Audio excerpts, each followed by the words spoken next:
সামুদ্রিক মৎস্য সংরক্ষণ ও মৎস্য আহরণের জন্য বাংলাদেশের জলসীমায় 15 এপ্রিল মধ্যরাত থেকে শুরু হয়েছে মাছ ধরার ওপর 58 দিনের সরকারি নিষেধাজ্ঞা, যা চলবে আগামী 11 জুন মধ্যরাত পর্যন্ত। ফলে কর্মহীন হয়ে পড়েছেন ভোলার প্রায় 65,000 নিবন্ধিত সাগরের জেলে।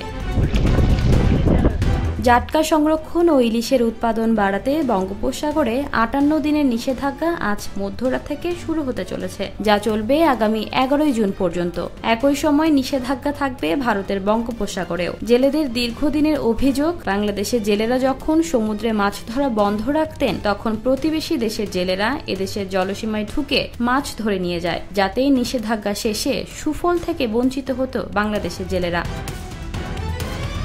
বাংলাদেশের জেলেরা স্বস্তির সাথে জানান, দীর্ঘদিনের একটি সমস্যার অবসান হয়েছে। আগে ভারতের নিষেধাজ্ঞা 49 দিন আগেই উঠে যেত, এতে বেশিরভাগ মাছ ধরা পড়ত ভারতীয় জেলেদের জালে। কিন্তু এবার আর সেই সুযোগ নেই। তবে নিষেধাজ্ঞার ফলে কর্মহীন হয়ে পড়েছে হাজার হাজার জেলে। সংসারের খরচ, ঋণের খরচ কিংবা কিস্তির চাপে তাদের জীবন হয়ে উঠেছে দুর্বিষহ। তবে এই সময় সরকারের পক্ষ থেকে জেলেদের জন্য বরাদ্দ থাকে খাদ্য সহায়তা, কিন্তু জেলেদের অভিযোগ, তাদের জন্য খাবার বরাদ্দ থাকলেও সময় মতো তারা খাবার পান না। তারা আরও জানিয়েছে, সরকারি খাতায় এমন অনেক জেলের নাম রয়েছে যারা কিনা প্রকৃত জেলেই নন।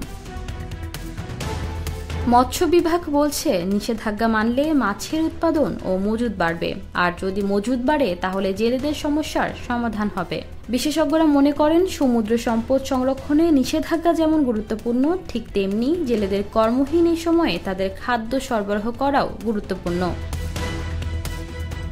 ইশিতা রহমান, নিরপেক্ষ নিউজ ডেস্ক, ঢাকা।